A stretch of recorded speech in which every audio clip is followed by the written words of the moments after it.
Today's show is brought to you by Audible. Visit drjoelwade.com, scroll down, and click the Audible banner to get 2 free audiobooks and start your free Audible trial today. You are now listening to the Mastering Happiness podcast with Dr. Joel Wade. How we think and act can affect our physical health, and what we eat can affect our emotional health and happiness. I'm Joel Wade, and welcome to today's podcast. We're all familiar with the basic guidelines for good health. Exercise, eat right, more fruits and veggies, less red meat, more fish, fewer calories, more fiber, less sugar. Don't smoke, don't abuse alcohol or drugs. If people would follow these guidelines and maintain an optimal weight, without getting involved with rigid diets that can create their own very serious problems, many health problems would be greatly diminished. But there's another dimension to our health: how we think and feel, how we interact with others, and the kind of activities we spend our time engaged in can have a huge impact on our physical health. There have been many conflicting theories of psychology, and each one can lead you to practice very different ways of thinking, behaving, and interacting.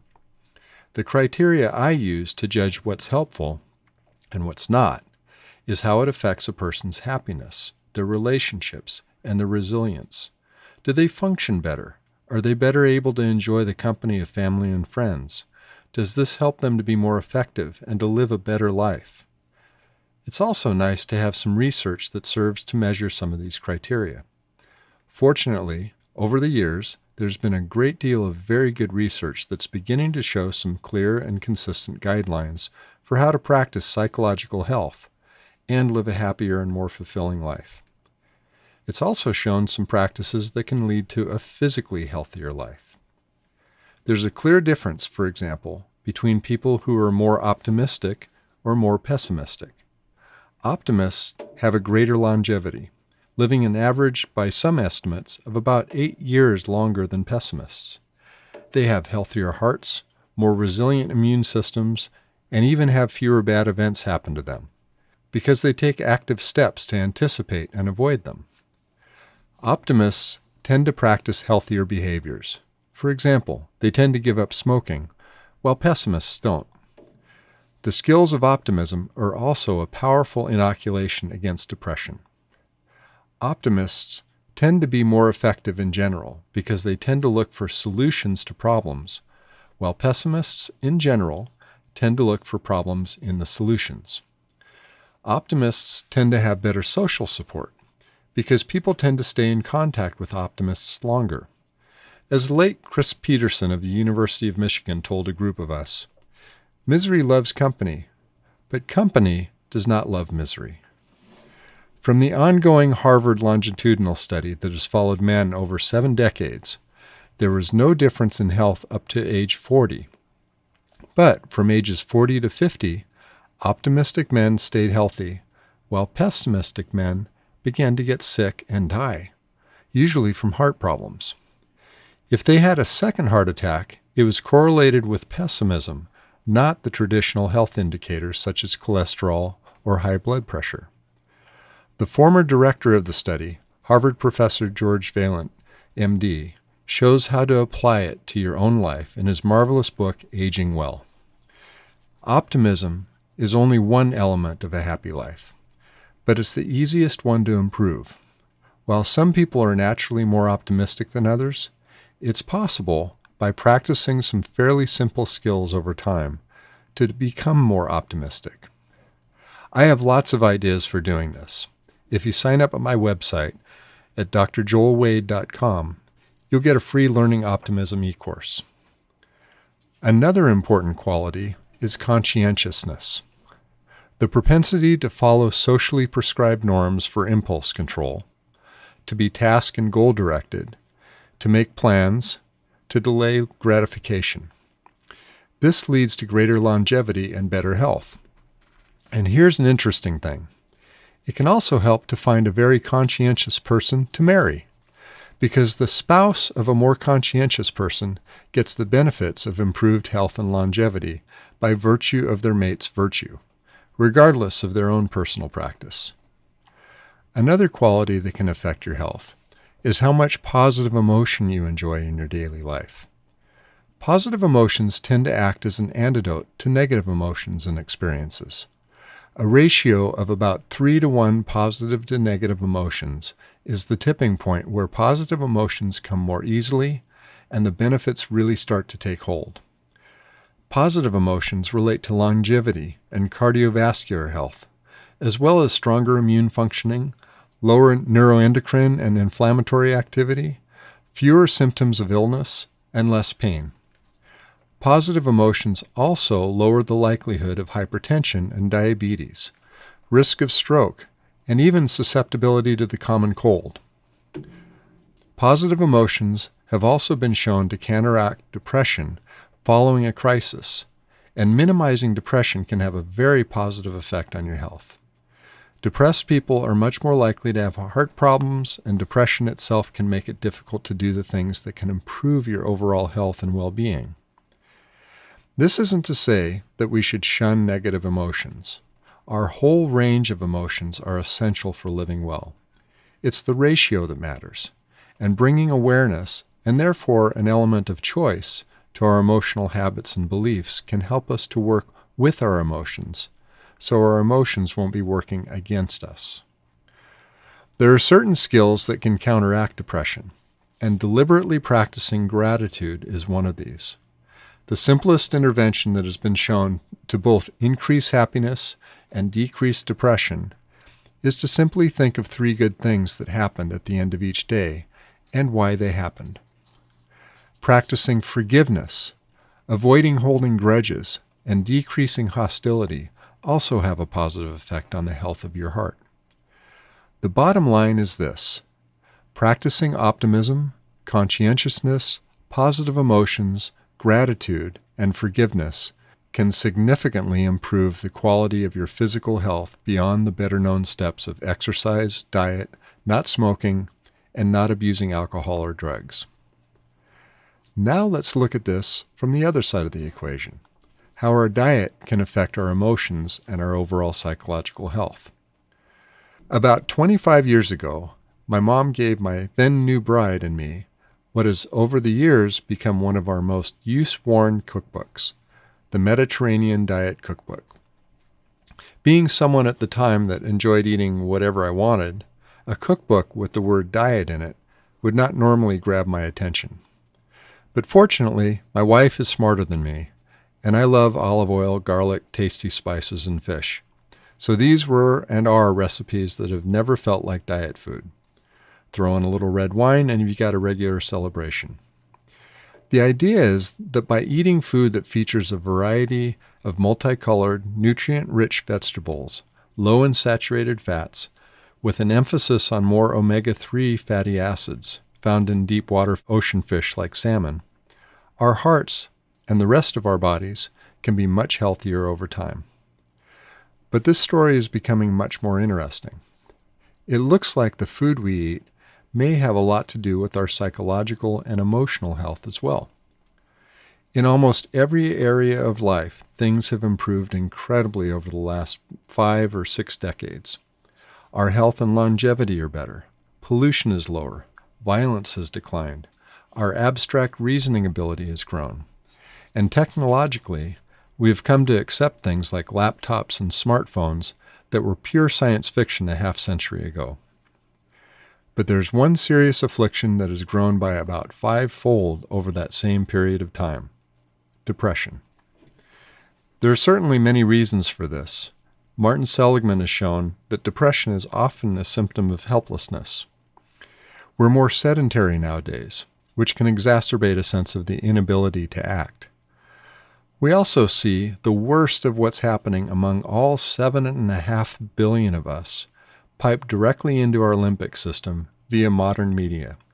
So if we watch the news at all, we can feel that the world is going to hell in a handbasket and that we're helpless to do much about it, when the truth is mostly the opposite. We also, I think, have less tolerance for what used to be normal fluctuations in mood, to the point where the current diagnostic manual of psychiatry doesn't even allow for depression during a normal grieving period after losing someone we love. But now we're beginning to see a more interesting pattern regarding health and happiness, or their absence. Just as we're seeing with heart disease and certain brain disorders, it looks like much of depression may have its roots in the physical process of inflammation. What we eat has an even more direct and profound impact on this process. I want to distinguish what I'm about to say about what we eat from going on a diet. We usually go on diets to lose weight, either for health, to feel better about how we look, or to feel better about our bodies. Let's stick to the health issues here, and I'll have more to say about the whole business of losing weight in a future podcast. A lot of the health problems associated with being overweight actually comes from up and down dieting, and not the weight itself. People who are overweight but have never dieted tend to be fairly healthy. It's the level of physical activity, much more than body weight, that's essential for health. Dieting teaches us to ignore inner signals of being hungry or full. Then, without the external guidelines of the diet, there's no reliable structure or feedback to maintain healthy eating. What matters, and what I'm advocating here, is finding a sustainable, long-term way of eating that's healthier. More specifically, a diet full of vegetables may be one route not only to better physical health, but to better mental health as well. Research is showing that our happiness and mental health rise with the number of daily portions of fruit, berries are best, and vegetables we eat, peaking at about 7 helpings. For mild to moderate depression, this boosts mood at least as well as taking an antidepressant. 7 helpings of fruits and vegetables a day significantly improves the mood and mental health of young adults around the age of 19, while on the other hand, those eating the least healthy foods increase their risk of depression by 79%. A Mediterranean diet centers around vegetables, fruits, nuts, cereal, legumes, and fish. It significantly reduces our risk of depression, and it cuts our risk of developing Alzheimer's in half. Then there's the role of omega-3 fatty acids. We can get this in fish and flaxseed oil, as well as meat, poultry, and eggs that are grass-fed. We can also take omega-3 fish oil supplements with good effect. Omega-3s counteract inflammation. They reduce our risk of depression and reduce cognitive decline. They also lower aggression in normal and prison populations and may reduce aggression and ADHD in children. When we eat less fish, it's associated with higher levels of depression and anxiety, and worse symptoms with affective and schizophrenic disorders, consistent with inflammation playing a role in these. In contrast, higher levels of omega-3s may help bipolar disorder and prevent progression to first episode psychosis in high-risk youth. Our brains consume about 420 calories a day. They need omega-3 fatty acids, folate, fiber, choline, iron, zinc, and vitamins B12, E, and D, among other nutrients. Vitamin D is actually a hormone with antioxidant and anti-inflammatory properties, and it also benefits our nerve function. Then there's our friends, the bacteria. There are more bacteria cells in our bodies than the cells of our bodies themselves. They're much smaller, so they take up a lot less space, but we're finding more and more the importance of the friendly bacteria in our guts. The vegetables we've already talked about are prebiotics. These are what the helpful bacteria in our systems need to flourish. After we eat prebiotics, we have significantly lower levels of cortisol when we wake up in the morning. High cortisol is linked to stress, anxiety, and depression. We also pay less attention to negative information and more attention to positive information, so we have less anxiety about negative or threatening things. That could be a problem if we lived in the kind of very dangerous environment that our more distant ancestors did. But for most of us, most of the time, our troubles come from overreacting to things that look negative or threatening, but actually are not. Probiotics are the friendly bacteria themselves. We can get these through eating things like yogurt, sauerkraut, and miso soup. Probiotics are connected to how we process information related to anxiety and depression, and they influence the stress response. There have been cases of deep, intractable depression being lifted through eating probiotics. This isn't a common occurrence, but it does show how severe the absence of these friendly bacteria can be.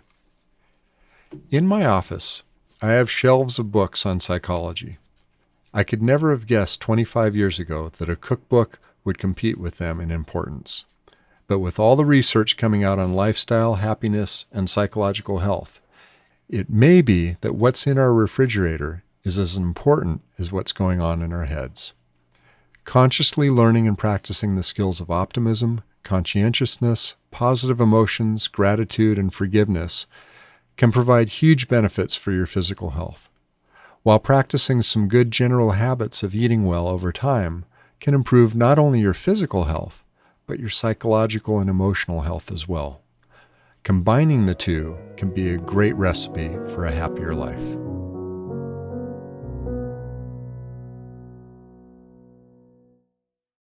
A Master's Course in Happiness is a monthly, in-depth program to help you actively, purposefully, and effectively live a happier, more fulfilling life. This course is designed to teach you the skills and principles that you need to bring the best you have to offer, inside and out. Over the course of 12 months, we'll explore what I've found are many of the fundamentals of living well. Through audio, video, and written material, you're supported to learn and practice specific actions each month that will strengthen you, inspire you, and enable you to lean into life more fully. These are skills and principles for self-mastery across all the circumstances and personalities I have ever worked with for nearly 4 decades, based on solid research and experience. And right now, exclusively for my listeners, you can experience the Master's Course in Happiness at a great discount. Use promo code MH1, promo in all capitals, to get this $467 course for only $295 today. Visit www.drjoelwade.com. That's drjoelwade.com now, and use promo code MH1promo to receive this amazing course for only $295. A Master's Course in Happiness is designed to give you the most powerful skills that I can offer in a course. It will give you the tools and knowledge to apply yourself fully to the mission of mastering yourself. That's www.drjoelwade.com, promo code MH1, promo, all in capitals.